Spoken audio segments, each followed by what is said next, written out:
मनोनित गरेका साथीहरूलाई शपथ ग्रहण गराएको, त्यसको अनुमोदन गराएको र केन्द्रीय कमिटीले त्यसलाई अनुमोदन गर्यो र हामीले शपथ ग्रहण गर्यौँ।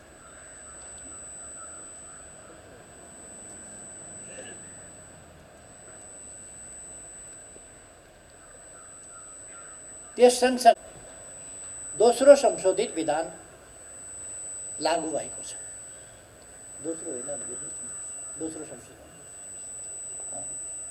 दोस्रो संशोधन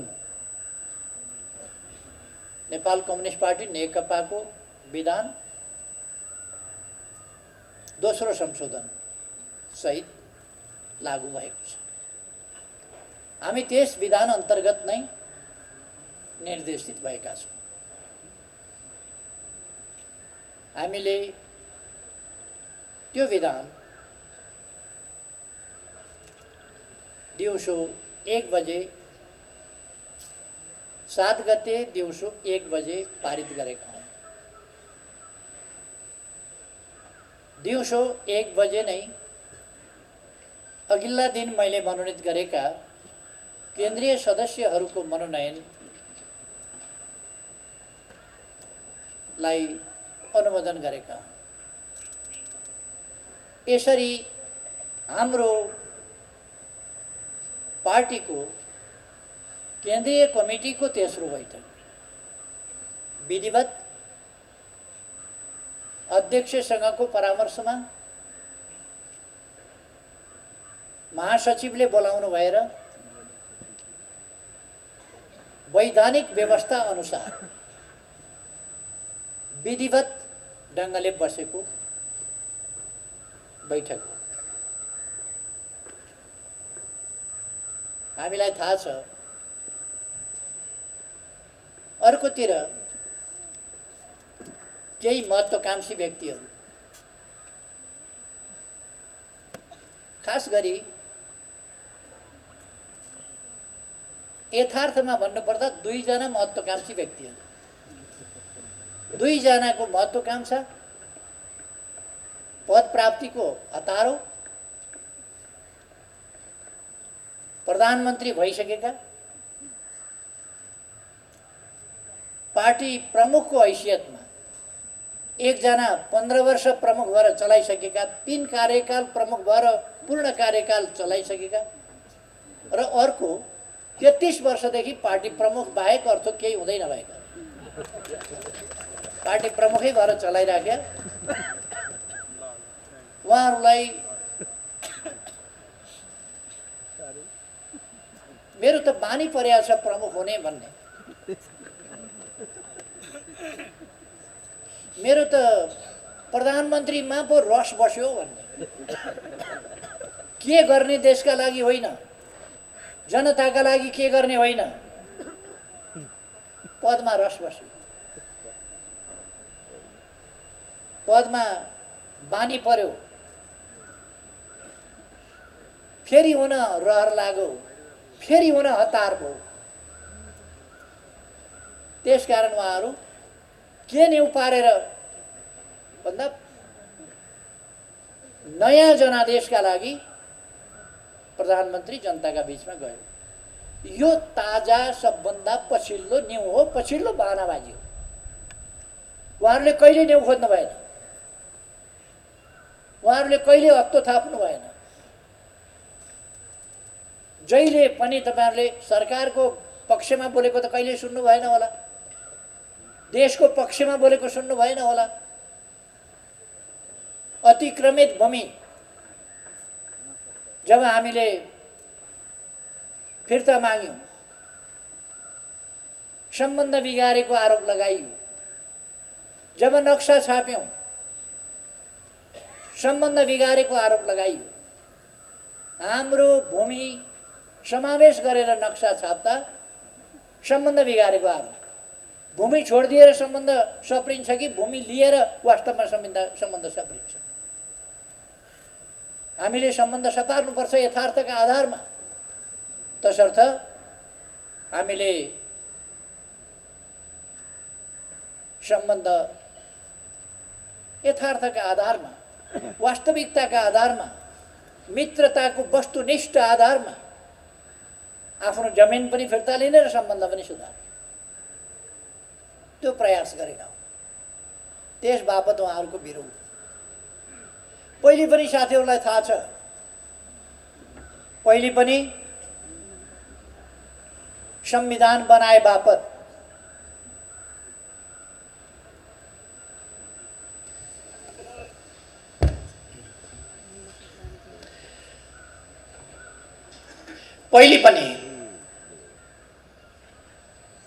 संविधान बनाए बापत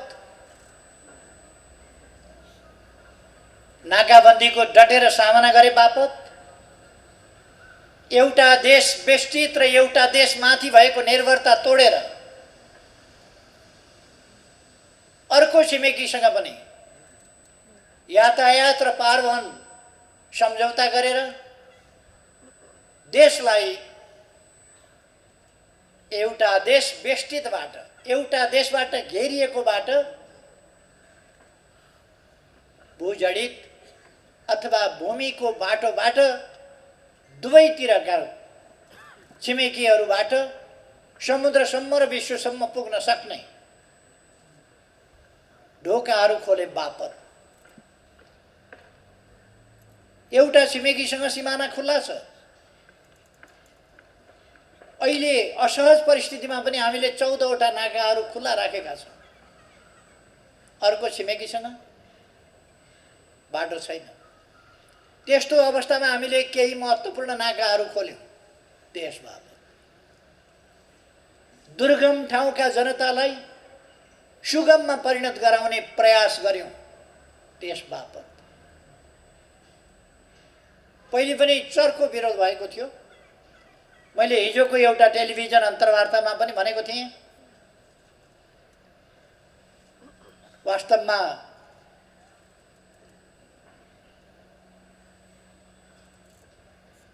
कुन कुन परिस्थितिमा मलाई हटाउने कोसिस हुन्छ, म माथि हमला हुन्छ। यही दुईटा उदाहरण काफी छ।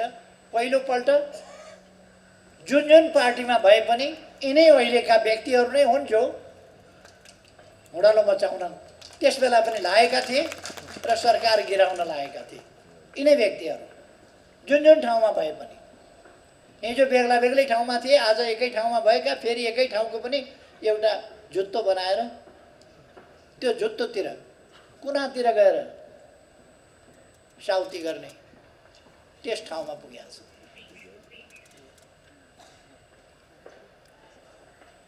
देशभरिका जनताका भावना विपरीत, देशको आवश्यकता विपरीत, यति बेला हाम्रा उपलब्धिहरूलाई रक्षा गर्नुपर्ने, तिनलाई सुदृढ गर्नुपर्ने, तिनलाई अगाडि बढाउनु पर्ने, त्यसका लागि हामी एकजुट भएर जानुपर्ने आवश्यकता विपरीत तमाम कार्यकर्ताको मन रुवाएर एकतामा भाँजो हालेर दुनियाँलाई तमासा देखाएर प्रहसन गरेर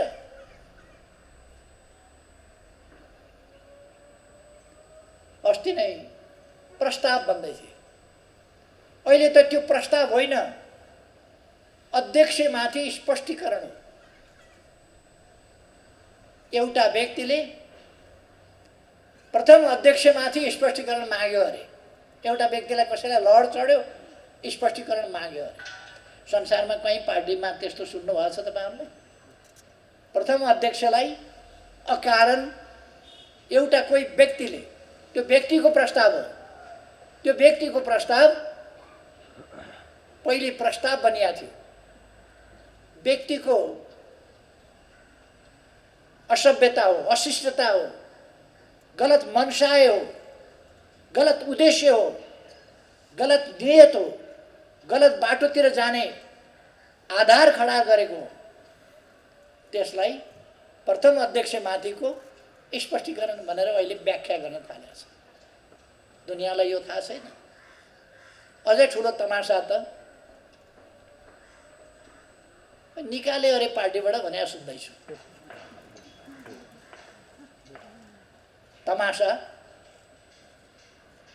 प्रथम अध्यक्षलाई र जसले 55 वर्ष अगाडि 56 वर्ष अगाडिदेखि आन्दोलनमा सरिक भएर आधा शताब्दी अगाडि एउटा नयाँ आन्दोलनको सुरुवात गर्यो। जति बेला पार्टीहरू टुक्रिएर दबिएर ससाना चोइटाहरूमा सीमित भएका थिए, त्यति बेला नयाँ एकता र एकीकरणको अभियान, नयाँ पार्टी निर्माणको अभियान सञ्चालन गरेर यहाँसम्म ल्याइपुर्यायो। त्यो व्यक्तिलाई निकाल्यो अरे कसैले लड मन लागेर। मैले हिजोको एउटा अन्तर्वार्तामा भनेको थिएँ, चेस खेल्दाखेरि हुन्छ मैले हात्ती खाएँ भन्छ। यो चेस खेल्दा हात्ती खाएँ भने जस्तै कुरा हो। मैले ऊँट खाएँ भन्छ। चेसको गोटी, चेसको खेलमा ऊँट खान्छ, हात्ती खान्छ। घोडा खाएँ भन्छ, खान्छ। तर राजनीति हो यो। उहाँहरूले थाहा पाउनुपर्छ। म उहाँहरूलाई अहिले पनि आग्रह गर्न चाहन्छु, उत्ताउलिएर अनुशासनहीन भएर भड्किएर नहिँड्नुहोस्। तपाईँहरू फर्किएर सम्हालिएर फेरि पनि आउनुहोस्। हामीले कारबाही गऱ्यौँ, हटायौँ, यस्तो उस्तो भनिराखेका छैन। तर आवश्यक पर्यो भने हामी उहाँहरूलाई हटाउने हैसियत राख्छौँ। हामी चाहन्छौँ हटाउन नपरोस्, उहाँहरू अझै पनि सम्हालिनुहोस्। अहिले सुन्दैछु कार्की ब्याङ्केट कि कता, कार्की ब्याङ्केटमा उहाँहरू न जनयुद्धमा कहिल्यै सामेल भएको, न जनआन्दोलनमा कहिल्यै सामेल भएको, न जिन्दगीमा एउटा जुलुसमा हिँडेको नारायण काजी श्रेष्ठको नेतृत्वमा आन्दोलन गर्ने अरे। न जनयुद्धमा हिँड्या, न जनआन्दोलनमा हिँड्या, न एउटा जुलुसमा हिँड्या। जनयुद्धको नेतृत्व गरेको हुँ भन्ने प्रचण्ड खुल्ला भइसक्दाखेरि नारायण काजी भन्ने मान्छे अन्तर्वार्ता दिँदा कति डराएका होलान्।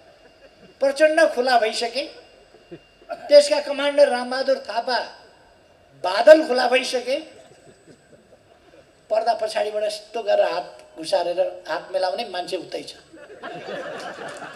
पर्दा पछाडि मान्छे हात मात्रै अगाडि सारेर हात मिलाउने। टेलिभिजनलाई अन्तर्वार्ता दिँदा पर्दा टाँगेर अन्तर्वार्ता दिने।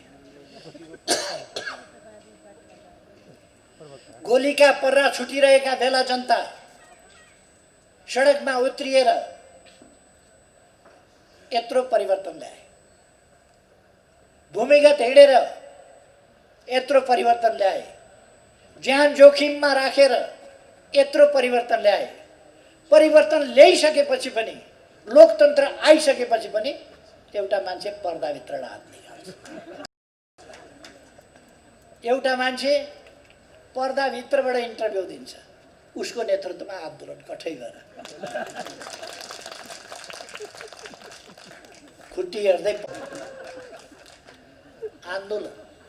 आन्दोलन केका लागि? प्रधानमन्त्रीले नयाँ जनादेशका लागि जनतामा जाने भनेर घोषणा गर्यो। अब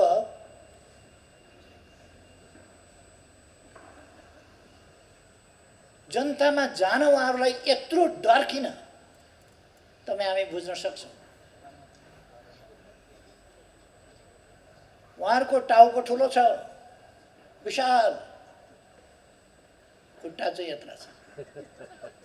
तल जनाधार चाहिँ यस्तो छ, माथि चाहिँ बढ्दै जाँदा माथि चाहिँ ठुलै छ, तल जनाधार चाहिँ खुम्चिया छ, सानो छ। जनताले यस्ता मान्छेहरूलाई, यस्ता तत्त्वहरूलाई देश बिगार्ने, देशको एकता तोड्ने, देशलाई अग्रगमनको बाटोमा जानबाट व्यवधान खडा गर्ने यस्ताहरूलाई जनताले मत दिन्छ। त्यसकारण उहाँहरूलाई के लागेको छ भने अलिक 1-1.5 वर्ष भए पनि संसद पुनर्स्थापना गरेर जोड घटाउ, जाल, जेल, टिक्णम, यता सम्झौता, उता सम्झौता, यता मिलन, उता मिलन, यता मेलमिलाप, कसको आशीर्वाद आदिबाट फेरि यसो सरकारमा पुग्न पाइन्थ्यो कि? त्यसपछि त चान्स चुनाव भयो भने त हुँदैन। चुनाव भयो भने चान्स हुँदैन भनेर उहाँहरू भागिरहनु भएको छ। चुनाव भन्ने बित्तिकै आजकल उहाँहरू निद्रामा झस किन हुन्छ? चुनाव सम्झिनुहुन्छ झस्याङ, जनताको भोट सम्झिनुहुन्छ झस्याङ।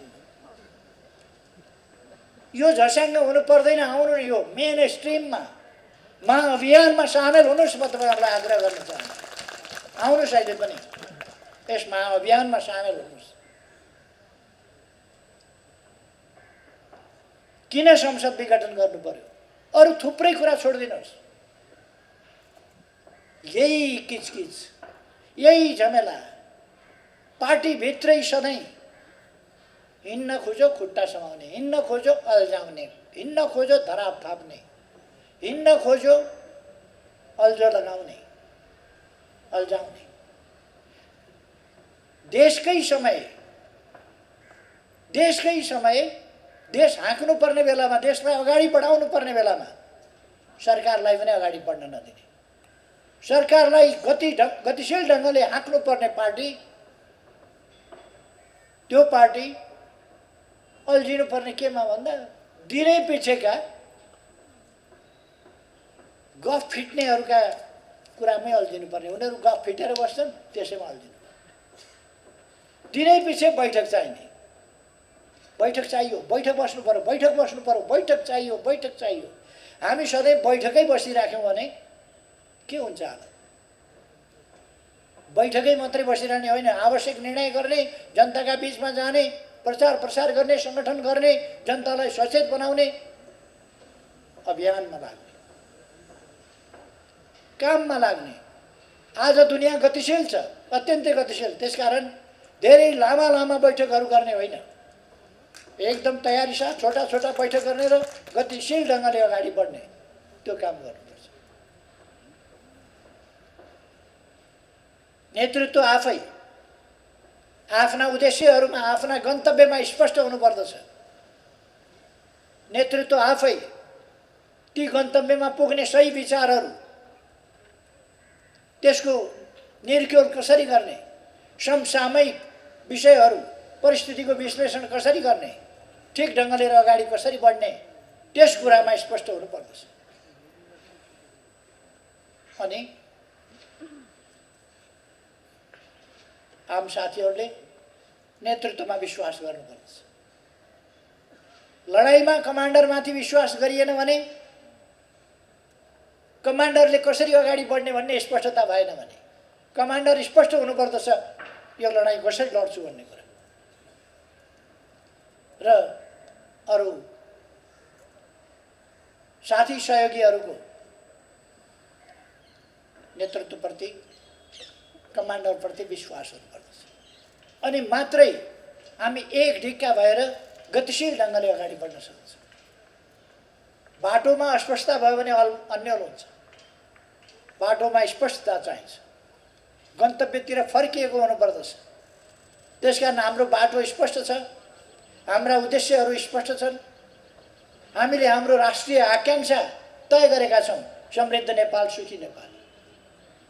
त्यसको विश्लेषण गरेका छौँ, व्याख्या गरेका छौँ। त्यो भनेको के हो? उत्कृष्ट प्रणाली, उत्कृष्ट व्यवस्था, उत्कृष्ट गन्तव्य,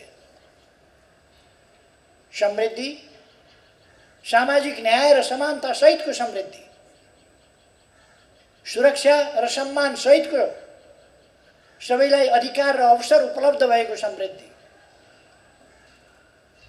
त्यस्तो प्रणाली हामीले ल्याउन खोजेका हौँ, त्यसतर्फ हामी उन्मुख छौँ। त्यसै कारण हामीले भनेका हौँ समाजवाद उन्मुख छौँ। हामी हाम्रा उद्देश्यमा, हाम्रा आकांक्षाहरूमा स्पष्ट छौँ र त्यसै गरेर हाम्रो बाटोमा हामी स्पष्ट छौँ। जनतामा सार्वभौम सत्ता छ, सार्वभौम जनताका बिचमा हामी जान्छौँ। सार्वभौम जनतालाई गलत विचारबाट दुष्प्रभावित हुन नदिन, जनतालाई भ्रममा पर्न नदिन, जनतालाई भ्रमबाट मुक्त गर्न हामी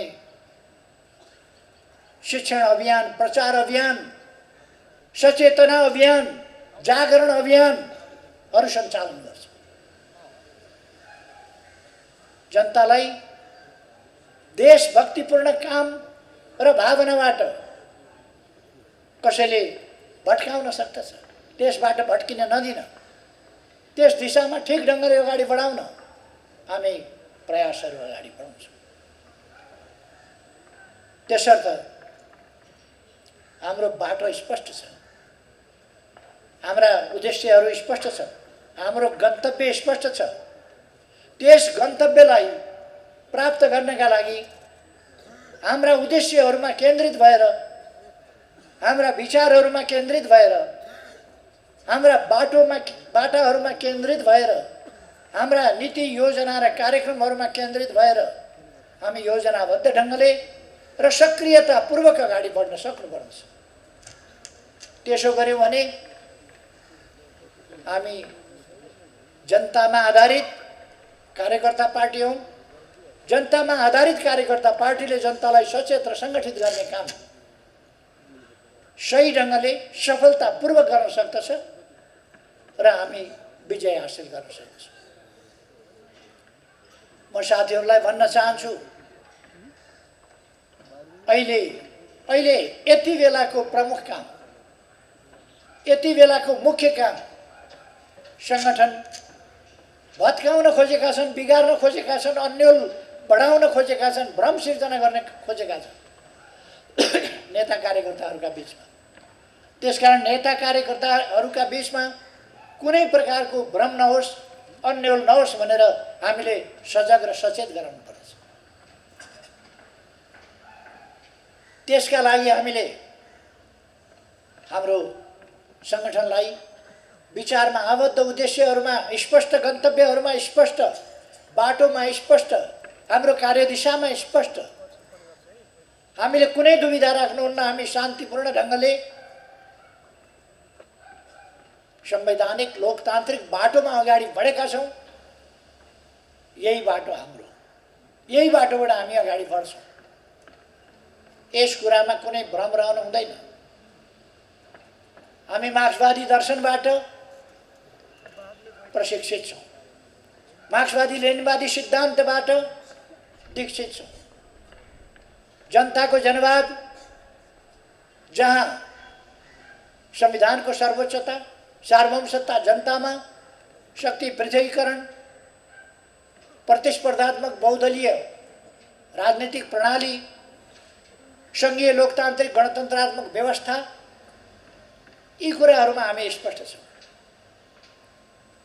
मानवाधिकारको प्रश्न, प्रेस स्वतन्त्रता र वाक स्वतन्त्रता, प्रकाशन स्वतन्त्रता, हिन्डुलका स्वतन्त्रता लगायत मौलिक हकका प्रश्नहरू, अरू यावत प्रश्नहरूमा हामी स्पष्ट छौँ।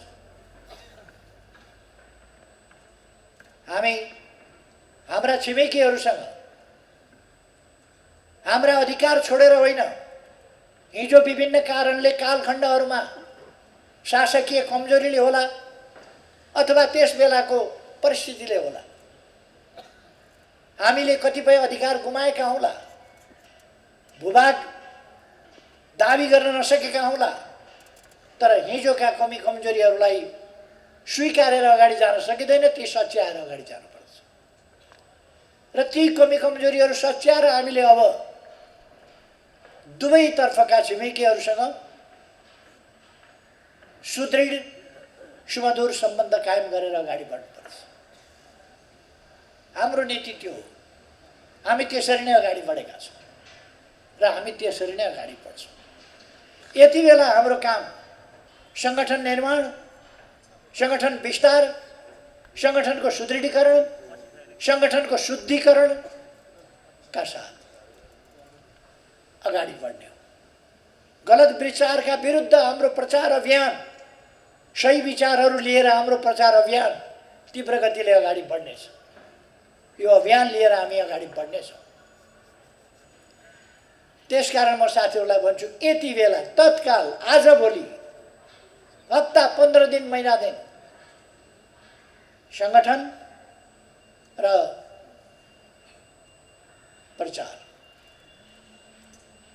प्रचारको उद्देश्य जनतालाई सचेत गराउने हो, कार्यकर्ता नेता साथीहरूलाई सचेत गराउने हो। भ्रमबाट मुक्त गराउने हो, भ्रममा पर्न नदिने हो र हाम्रा महान उद्देश्यहरूतर्फ सिँगै देशलाई हाँकेर अगाडि बढ्ने हो। हामीले संविधानको रक्षा गरेर, संविधानको कार्यान्वयन गरेर र आवश्यक परेका ठाउँमा अग्रगमनका लागि देशलाई, जनतालाई चाहिएका ठाउँमा औचित्य र आवश्यकताका आधारमा हामी संविधान संशोधन पनि गर्दै जानेछौँ। भोलि संविधान संशोधन गर्नुको अर्थ नमान्नु होइन, मान्नुको अर्थ संशोधन हुन सक्दैन भन्ने होइन। हामी संशोधन मान्छौँ, संविधान मान्छौँ, संविधान रक्षा गर्छौँ। हामीले बनाएको संविधान हामी रक्षा गर्छौँ र हामी त्यसलाई समयानुकूल ढङ्गले गतिशीलताका साथ अगाडि पनि बनाउँछौँ। जनताका समस्याहरूलाई यदि, जनताका उचित जायज मागहरूलाई यदि सम्बोधन गर्न आवश्यक पर्यो भने त्यस्ता ठाउँमा संविधान संशोधन पनि हुन सक्छ र गर्नुपर्ने पनि हुन सक्छ र हामी त्यो गतिशीलताका साथ अगाडि बढेका छौँ। साथीहरूमा कुनै भ्रम रहनु हुँदैन। कुनै प्रकारका शक्तिहरूले कतै संविधान विरुद्धका अभिव्यक्तिहरू वा गतिविधिहरू अथवा व्यवस्था विरुद्धका गतिविधि वा अभिव्यक्तिहरू दिएका हुन सक्दछ। जनतामा भ्रम छर्ने कोसिस गर्न सक्दछ। त्यसकारण म हाम्रा साथीहरूलाई भन्न चाहन्छु, अब त्यस्ता भ्रमहरू तोड्न हामीले अभ्यासलाई अगाडि बढाउनुपर्छ। अरूले अनेक प्रतिक्रिया दिइराखेका हुन्छन्, हामी प्रतिक्रिया नदिइकन भलाद्मी भएर बस्छौँ। अरूले टिप्पणीहरू गरिरहेका हुन्छन्, हामी भलाद्मी भएर टिप्पणी नगरिकन बसेका हुन्छौँ। अरूले लाइक र डिसलाइक गरिराखेका हुन्छन्, हामी लाइक गर्नुपर्नेलाई लाइक र डिसलाइक गर्नुपर्नेलाई डिसलाइक पनि नगरिकन कन्जुस्याइ गरेर बसेका हुन्छौँ। भलाद्मी भएर बसेका हुन्छौँ। हामी अवश्य भलाद्मी हौँ, तर सहीलाई सही भन्ने र गलतलाई गलत भन्ने कुरामा त्यो पनि भन्न नसक्ने गरीका निरीहता प्रदर्शन गर्ने व्यक्तिहरू होइनौँ, शक्तिहरू होइनौँ। हामी सहीलाई सही भनेर उभिन सक्ने र गलतलाई गलत भनेर उभिन सक्ने। पुष्पकमल दाहाल, जसको उपनाम प्रचण्ड पनि छ, पुष्पकमल दाहाल प्रचण्ड र माधव कुमार नेपाल यस पार्टीलाई, यस आन्दोलनलाई ध्वस्त पार्न लाग्नु भएको छ। उहाँहरूले राष्ट्रका हितहरूलाई कुठाराघात गर्न खोज्नु भएको छ। आज मात्रै होइन, पटक पटक। मैले अघि पनि सन्दर्भ उल्लेख गरेँ। उहाँहरूका भ्रममा साथीहरू नपर्नुहोस्।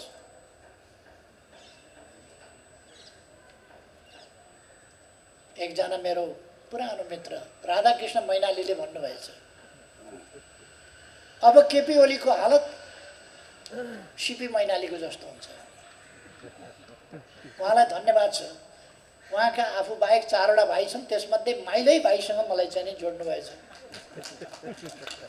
माइलै भाइको जस्तो हुन्छ। आफ्नो आफ्नो दृष्टिकोण हो। उहाँका दृष्टिकोण कस्ता छन्, कहिले राजाका पछाडि कुद्नुहुन्छ, कहिले कता कुद्नुहुन्छ। बिचरा म उहाँलाई कमेन्ट गर्न चाहन्न। उहाँ राजनीतिक रूपले विश्लेषण गर्न सक्ने मान्छे होइन। मेरो साथी हो, मित्र हो, तर सोझो हुनुहुन्छ बिचरा। आफ्नो भाइकै हालत हुन्छ भनेर मलाई चाहिँ नि ठान्नु भएछ। खैर, अरू जस्तो भन्नु भएन, आफ्नै माइलै भाइसँग तुलना गर्नु।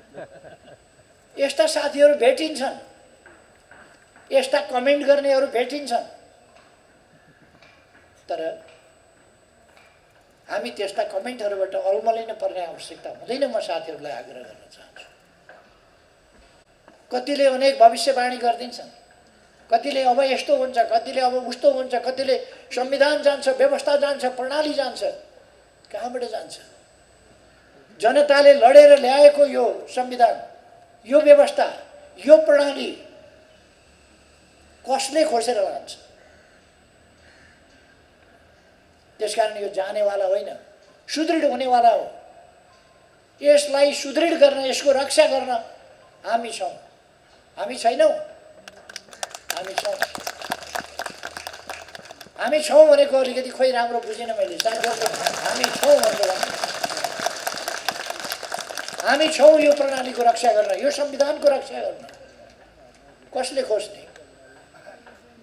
यो व्यवस्था स्थापना गर्छौँ भनेर हामीले आधा शताब्दी अगाडि घोषणा गरेर, घोषणा मात्रै होइन काम गरेर हामी दुःख, कठिनाई, जेल, नेल, यातना, भूमिगत निर्वासन सबै कठिनाइहरू सहेर यहाँ आएका। हो ची मिन्हले एकपल्ट भन्नुभएको थियो, हामीले 1000 वर्ष लडेका छौँ, अरू 1000 वर्ष लड्छौँ न्यायका लागि। हो ची मिन्हले त्यो भन्नुभएको थियो। मलाई लाग्छ अब त्यति लड्नु पर्दैन। 1000औं वर्ष त हामी लड्यौँ, अब 1000औं वर्ष लड्नु पर्दैन। अब 1-2टा चुनाव हामीले लडेर राम्रा कामहरू जसरी अगाडि हामीले अहिले बढाएका छौँ त्यसै गरी राम्रा कामहरू अगाडि बढाएपछि अरू 1000औं वर्ष लडिरहनु पर्ने अवस्था हुँदैन। हाम्रो प्रयास यति बेला हामीले दुःख पाएका छौँ, हामी सङ्क्रमण कालमा छौँ।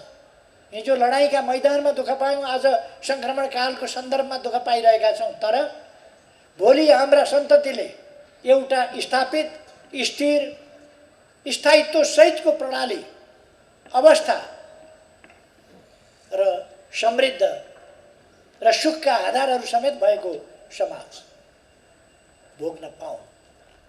हाम्रा सन्ततिले त्यो भोग्न पाउन् भनेर नै हामी आज यो लडाइँ लडिरहेका छौँ। आज हामी यस सङ्ग्राममा छौँ। यो लडाइँ फेरि पनि सत्य र असत्यका विरुद्धको लडाइँ हो। मधु कैटवले न उहिले जिते न अहिले जित्छ। कहिले कहिले ब्रह्माको आसनसम्म डगमगाएका हुन् तिनीहरूले, तर मधु कैटवले जितेनन्, जित्दैनन्। मैले शास्त्र सम्झाइरहनु पर्छ कसैलाई जस्तो लाग्दैन। गलत उद्देश्यहरूले एकछिन तहल्का मचाउँछ।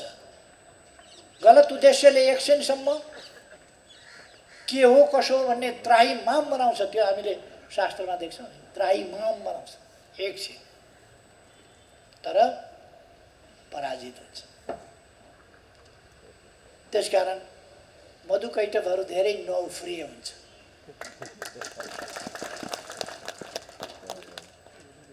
यो जित जनताकै हुन्छ। फेरि पनि यो देश हार्न हुँदैन। यो देश हार्ने कि जित्ने भन्ने प्रश्न यति बेला छिनोफानो गर्नुपर्ने छ। यो देश हार्न हुँदैन, जनता हार्न हुँदैन, जनताको बलिदान, हाम्रा शहीदहरूको बलिदान हार्न हुँदैन। हाम्रा अग्रजहरूले पुर्याएको योगदान, गरेको त्याग हार्न हुँदैन। उहाँहरूका सपना हार्न हुँदैन, जनताका सपना हार्न हुँदैन, हाम्रा भावी सन्ततिका भविष्य हार्न हुँदैन। त्यसकारण हामीले हार्न हुँदैन। हामी हार्यौँ भने हाम्रा सन्ततिको भविष्य हार्छ। हामी हार्यौँ भने हाम्रा अग्रजहरूको, हाम्रा साथीहरूको त्याग र बलिदान हार्छ, शहीदहरूको रगत हार्छ। यी हार्न सक्ने कुरा होइनन्। हामीले हार्यौँ भने जनता हार्छ, हामीले हार्यौँ भने देश हार्छ। यी हार्न मिल्ने, हार्न सक्ने कुरा होइनन्। त्यसकारण हामीले हार्न दिनु हुँदैन। म साथीहरूलाई दृढ आत्मविश्वास लिएर अगाडि बढ्न आग्रह गर्न चाहन्छु। जो साथीहरू, कार्यकर्ताहरू भ्रम अन्योलमा परेर हिमचिमको कारणले जानुभएको छ। ती साथीहरूलाई म आग्रह गर्न चाहन्छु, फर्किनुहोस्। आफैले बनाएको दुःख गरेको पार्टी हो यो। पार्टी निर्माणमा तपाईँको पनि दुःख छ। बकिएर गलत उद्देश्यका निम्ति भरिया नबन्नुहोस्। म साथीहरूलाई आग्रह गर्न चाहन्छु। दुईजना मान्छेका स्वार्थ, महत्त्वाकांक्षा, पद पैसा र परिवारका लागि मरिमेट्न तयार हुने दुईजनाका पछाडि सती नजानुहोस्। म साथीहरूलाई आग्रह गर्न चाहन्छु, आफूले निर्माण गरेको यस घरमा फर्किनुहोस्। यस घरको जगमा, यस घरको मजेरीमा, यस घरका भित्ताहरूमा, यस घरको छानामा तपाईँहरूको परिश्रम परेको छ। नबिर्सनुहोस्। आउनुहोस्, सँगै मिलौँ, सँगै बसौँ, मिलेर अगाडि बढौँ। घर भत्काउनतिर नलाग्नुहोस्।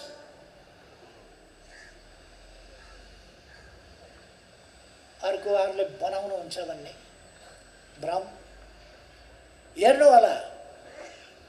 2-4 दिनपछिदेखि अहिले उहाँहरूलाई कत्रो आपत परिसक्यो।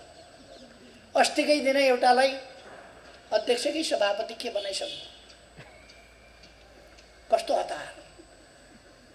हाताहाती चाहियो, नगदा नगदी चाहियो भन्दै हुनुहुन्थ्यो। अस्तिकै दिन लिनुभएछ नगदा नगदी, हाताहाती लिनुभएछ।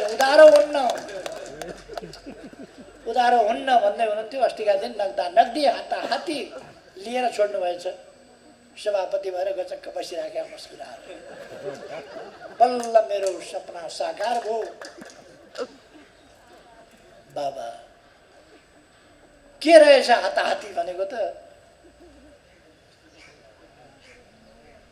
त्यो मैले अस्ति नै भनेकै थिएँ। हाताहाती भन्नु त त्यसो अध्यक्ष खानुस् भन्नु।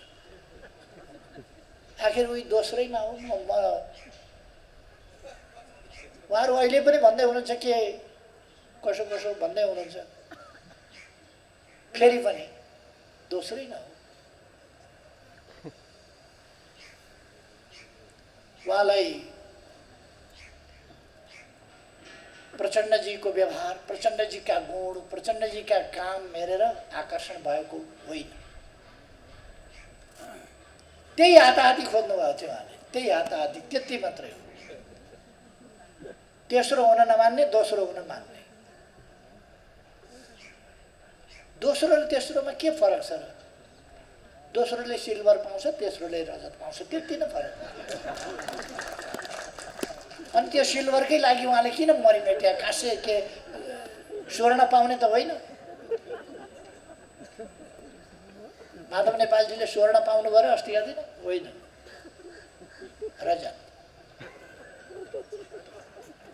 यत्रो उपद्रव गरेर रजत, यत्रो पार्टी फुटाए बापत रजत, यत्रो पार्टीमा विग्रह मचाए बापत रजत। खुसी भएर लाउनु भएछ। खुसी भएर रजत। आन्दोलन त्यसका लागि गरे हो र? आन्दोलन त्यसका लागि होइन। त्यसकारण म साथीहरूलाई पदका लागिका लडाईँ छोडिदिनुहोस्। देश बनाउने उद्देश्यमा केन्द्रित हुनुहोस्। आग्रह गर्न चाहन्छु, पदको लडाईँ छोडिदिनुहोस्। लिडरसिपले विचार गरेर सबै साथीहरूलाई अन्याय नपर्ने गरी कार्यविभाजन गर्छ, जिम्मेवारी दिन्छ। कसलाई कुन ठाउँमा राख्नुपर्ने हो, कुन ठाउँमा दिनुपर्ने हो, त्यो काम गर्छ। त्यो विश्वासका साथ अगाडि बढ्नुहोस्। तपाईँहरूले देख्नुभयो होला, यहाँ स्थायी कमिटीको बैठक हुँदा माथि मञ्चमा बस्न पाइँदैन भनेर उधुम मचियो। तल सारियो कुर्सी। अस्तिका दिन हेरेको त फेरि 89 नै हुनुहुन्छ उहाँहरू। त्यो सिद्धान्त कता गयो? सोफामा बस्न पाइँदैन भनेर म बिमारी भएर अपरेसन गरेर आएको थिएँ। मेरो मात्रै होइन, मेरो सँगै फेरि अर्को अध्यक्षले चित्त दुखाउनु होला भने, चित्त कत्रो छ भने माखाको पित्त जत्रो दुखाउनु होला भनेर अर्को पनि सोफाइ राखिहाल्छ। म भर्खर अस्पतालबाट आएको, अरू साथीहरूलाई पनि असजिला कुर्सी थिएन, गजबकै कुर्सी सबैले राखेका थियो। तर मेरो कुर्सी चाहिँ त्यो अलिकति आरामदायी रहेछ। माधव नेपालजीको मन भत भत भत पोलेपछि उहाँ कुदेर आएर कुर्सी तानेर उता लानु, अर्को कुर्सी ल्याउनु, यस्तामा बस्न दिनु हुँदैन। मैले त थाहा पनि पाइनँ, म त उतै बस्छु। अहिले यहाँ यो सजावट पनि मलाई थाहा थिएन। यो सजावट हेर्ने यो काम मैले गर्दा पनि गर्दिनँ, मैले भ्याउँदा पनि भ्याउँदिनँ, यो अरूले नै गर्छ। र त्यो कुरा मैले पछि थाहा पाएँ। टेलिभिजनमा हेरेको अस्तिको दिन त उहाँहरू त भव्य सोफामै ढलिमली गर्नुभएको रहेछ। भव्य सोफामा, सोफा विरोधीहरू यी मौसमी कुरा, आडम्बरी कुरा, देखावटी कुराका पछाडि लाग्नु हुँदैन साथीहरू। जे यथार्थ हो त्यसका पछाडि लाग्नुपर्छ, त्यसलाई अङ्गीकार गर्नुपर्छ, यथार्थलाई, सत्यलाई। खुद्रा मसिना कुराहरूतिर जानुहुन्न। मैले यी उल्लेख नगरे पनि भने, तर उहाँहरूको प्रवृत्ति मैले तपाईँहरूलाई प्रवृत्तिको सानो झल्को, सानो त्यो मात्र यसो भनिदिएको। अब हाम्रा कामहरू अगाडि लानका निम्ति म साथीहरूलाई भन्न चाहन्छु, कामहरूलाई गतिशील ढङ्गले अगाडि बढाएर लिएर जानका निम्ति हामीले हरेक प्रदेशमा कामको संयोजन गर्नुपर्छ। यसो हेरेको कपाल पाकिराखेका 7 नम्बर प्रदेशका मैले लेखराज भट्टराईलाई देखेँ। सुदूरपश्चिमको संयोजन कमरेज लेखराज भट्टले गर्नुहुनेछ। त्यसै गरेर कर्णाली प्रदेशको संयोजन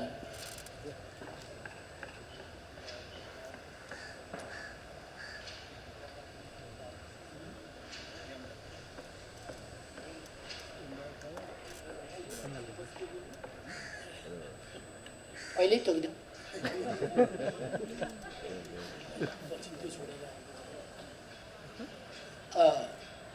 लुम्बिनी प्रदेशको संयोजन कमरेड शङ्कर पोखरेलले कमरेड शङ्कर पोखरेलले गर्नुहुनेछ। गण्डकी प्रदेशको संयोजन कमरेड पृथ्वी सुब्बा गुरुङले गर्नुहुनेछ।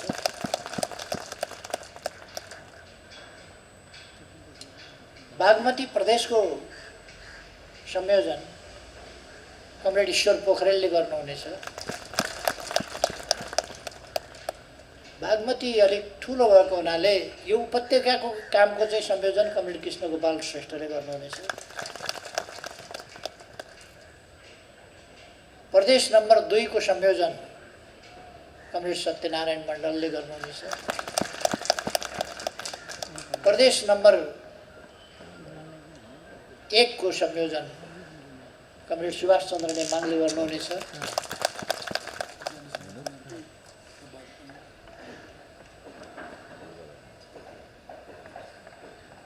जनसङ्गठनहरूको संयोजन कमरेड टोपबहादुर रायमाझीले गर्नुहुनेछ।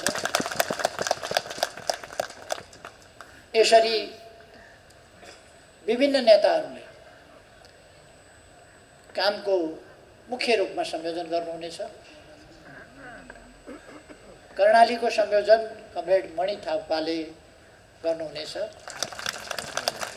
र यसबाहेक प्रदेशहरूका कमिटी र कामको व्यवस्थापन एवं जिल्लाहरूका कमिटी र कामको व्यवस्थापन स्थायी कमिटीले केही दिनभित्र त्यसको व्यवस्था गर्नेछ, त्यसको चाँजो पाँजो मिलाउनेछ।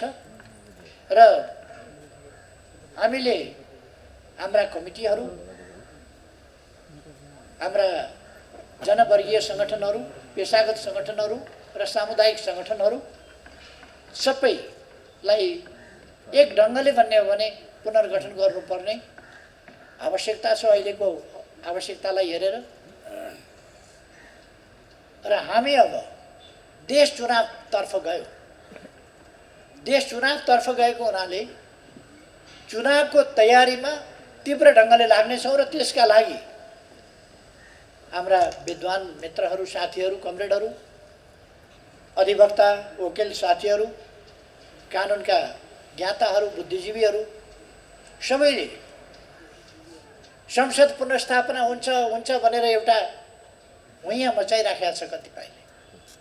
त्यसको खण्डन, संसद पुनर्स्थापना हुँदैन।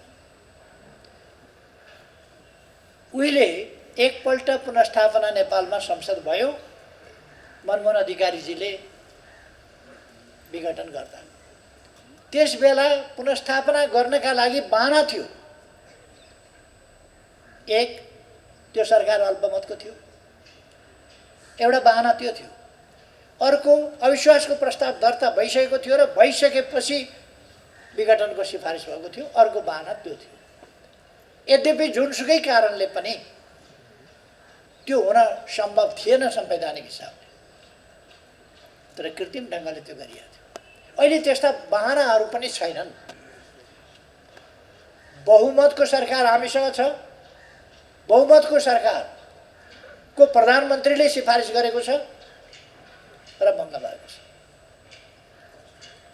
अर्को सरकार बन्ने सम्भावना छैन, किनभने बहुमतको सरकार हामीसँग छ। बहुमतको सरकारले भङ्ग गरेर अब ताजा जनादेशमा जान्छु भनिसकेको छ। अब 36% मान्छेले हाम्रो विकल्प छ, पार्लियामेन्टमा विकल्प छ भनेर हुन्छ र?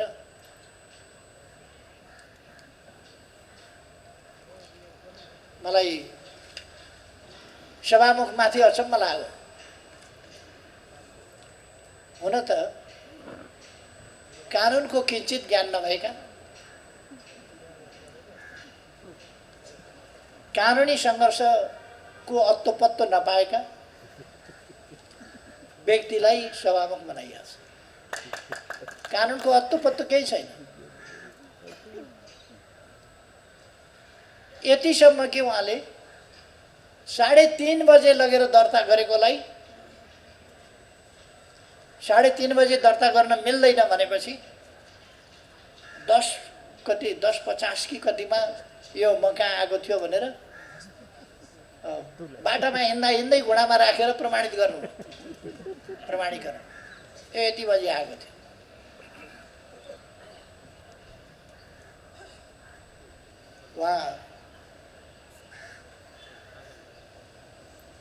उहाँले थाहा पाउनुपर्ने, सभामुख कहाँमा दर्ता गरिँदैन, महासचिव कहाँ दर्ता गरिन्छ, महासचिव नभएमा सचिव कहाँ दर्ता गरिन्छ। सचिवले अविलम्ब सभामुखलाई जानकारी गराउँछन् र सभामुखले त्यसपछि 15 दिनभित्र कारबाही अगाडि बढाउँछ। कानुनी व्यवस्था त्यो।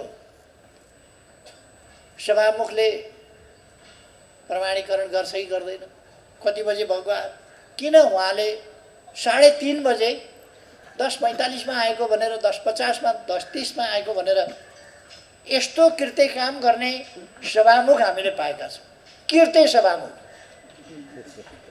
संसद सचिवालयले हिजो वक्तव्य निकालेर स्पष्ट पार्यो, कति बेला दर्ता भयो भनेर मान्छेहरूमा भ्रम देखिएको हुनाले 3:30 बजे ल्याएको हो, 3:30 बजे हामीले दर्ता गरेका हौँ भनेर स्पष्ट पारिसक्यो सचिवालयले। अब बुझ्नुहोस्, सभामुख भनेको एउटा स्वच्छ मान्छे हुनुपर्छ। हामीले एउटा कृत्य मान्छेलाई सभामुख मान्नुपर्ने, मानेर आयो सभामुख। कत्रो विडम्बना। व्यवस्था अप्ठ्यारोमा यस्तै भएपछि पर्छ। यस्ता कृत्यहरूका हातमा जब नेतृत्व हुन्छ अनि प्रणाली अप्ठ्यारोमा पर्छ।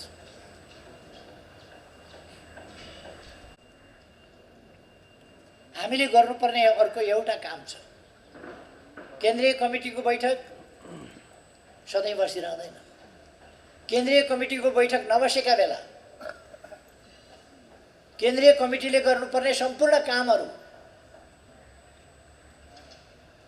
केन्द्रीय कमिटी त सधैँ गतिशील भइरहनुपर्छ र संस्थागत रूपमा उसले निर्णय गर्नुपर्ने हुन्छ, काम गर्नुपर्ने हुन्छ। त्यसकारण म कमरेडहरू समक्ष प्रस्ताव राख्न चाहन्छु, केन्द्रीय अहिलेको अवस्थामा केन्द्रीय कमिटीको बैठक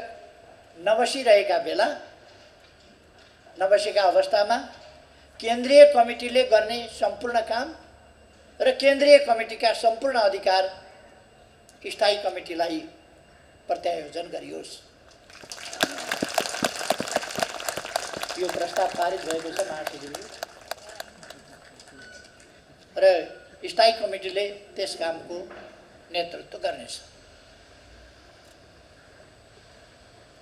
कमरेडहरूले अब गएर गर्नुपर्ने आफ्ना कामहरू बुझ्नु भएको छ। मुख्य रूपमा भ्रममा पर्न नदिने, भ्रम तोड्ने, साथीहरूलाई अर्कातिर जानबाट रोक्ने, जान नदिने, भ्रममा पार्ने मात्रै होइन जबरजस्ती गर्ने, उठाएर लिएर जाने, घिसारेर लिएर जाने सम्मका कामहरू उनीहरूले गर्छन्।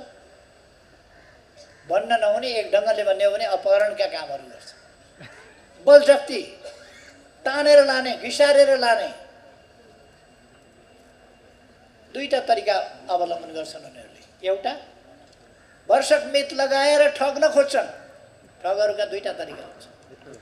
एउटा मित लगाएर ठग्ने, वर्षक मित लगाएर ठग्न खोज्दा मानेन भने बलजफ्ती गर्ने।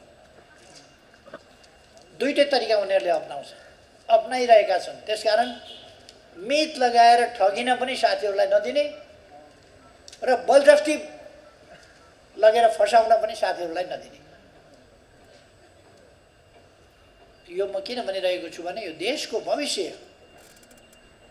यस आन्दोलनसँग, यस पार्टीसँग, यसको अभियानसँग, यसको सफलतासँग जोडिएको छ। त्यसकारण हामीलाई असफल हुने सुविधा छैन, असफल हुन हामीलाई इजाजत छैन, असफल हुन हामीलाई छुट छैन।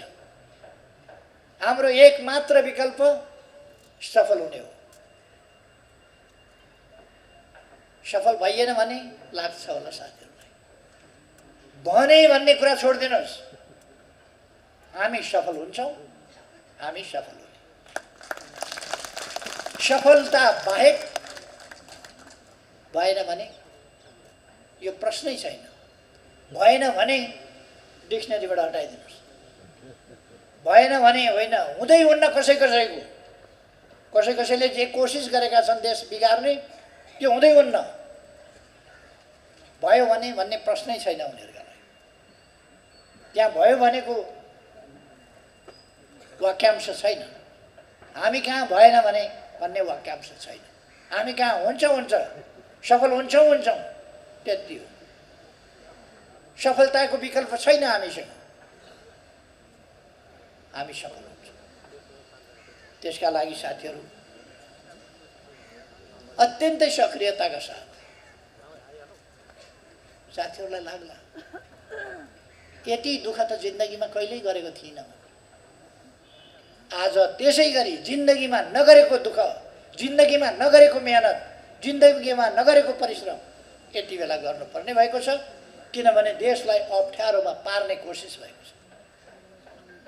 अस्थिरतामा धकेल्न खोजियो। प्रधानमन्त्रीमाथि अविश्वास राखेर विभिन्न दक्षिणपन्थी अनेक तत्त्वहरूसँग साँठगाँठ गरेर सरकार बनाउने, पहिले जस्तै विभिन्न तत्त्वसँग मिलेर साँठगाँठ, अनि ती 3 महिनामा सरकार परिवर्तनको खेल चलिरहने। त्यसबाट बच्न अरू कसैको आशीर्वाद खोजिरहनु पर्ने। अरू कसैले जति बेलासम्म तथास्तु भन तबसम्म चल्ने। तथास्तुवाला कुरा हामीले छोडिदिनुपर्छ। आफ्ना खुट्टामा, आफ्ना बलमा, आफ्ना तागतमा हिँड्नुपर्छ। आफ्ना कर्तव्यमा, आफ्ना उद्देश्यमा हामी अगाडि बढ्नुपर्छ। त्यसकारण साथीहरूलाई सक्रियतापूर्वक अगाडि बढ्न म आग्रह गर्न चाहन्छु। यति बेला बहस विवाद गर्ने, साथीहरूलाई सम्झाउने भनेको झगडा गर्ने होइन। साथीहरूलाई सम्झाउने भनेको विवाद गर्ने होइन, सम्झाउने हो। झगडा गर्ने होइन, मित्रता गर्ने हो। साथीहरूसँग मित्रता गर्नुहोस्, साथीहरूलाई सम्झाउनुहोस्। सम्झाउने मामलामा बहस गर्दै गएर झगडा गरेर रातो पिरो भएर सम्झाइँदैन, सम्झिँदैन। झगडा गर्दा सम्झिएको कसैले कहीँ देख्नुभएको छ तपाईँहरूले? झगडा गरेर कसैले सम्झिन्छ? बुझ्छ कुरा बुझ्दैन, त्यस कारण झगडा होइन, झगडा हुने गरी होइन, विवाद बढ्ने गरी होइन, हामीले विवाद गर्ने होइन, सम्झाउने हो साथीहरूलाई। त्यो शैलीले मित्रता गर्ने हो साथीहरूसँग, मित्रतापूर्ण ढङ्गले अगाडि बढ्नुपर्छ र हरेक व्यक्ति एक क्षण पनि समय खेर नफालोस्। हाम्रा निम्ति सबभन्दा महत्त्वपूर्ण समय, जीवनको सबभन्दा चुनौतीपूर्ण समय, हाम्रो क्षमताको, हाम्रा विचारको सहीपनाको, हाम्रो सङ्गठनको सामर्थ्यको परीक्षण गर्ने समय अहिले हो। यो समय हामीले पार गरेपछि, हामीले अत्यधिक बहुमत र 2/3 पार्लियामेन्ट्री हैसियत बनाएपछि त्यसपछिको अवस्था बेग्लै बन्छ। एउटा युगले परिवर्तन खोजेको छ, त्यो प्राप्त गर्छ। त्यसकारण युगले खोजेको यो परिवर्तन,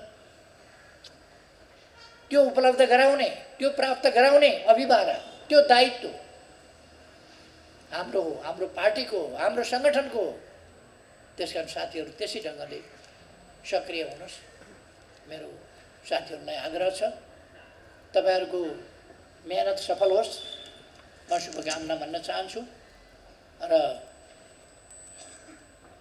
यिनै शब्दहरूका साथ फेरि एकपल्ट साथीहरूलाई हार्दिक बधाई ज्ञापन गर्दै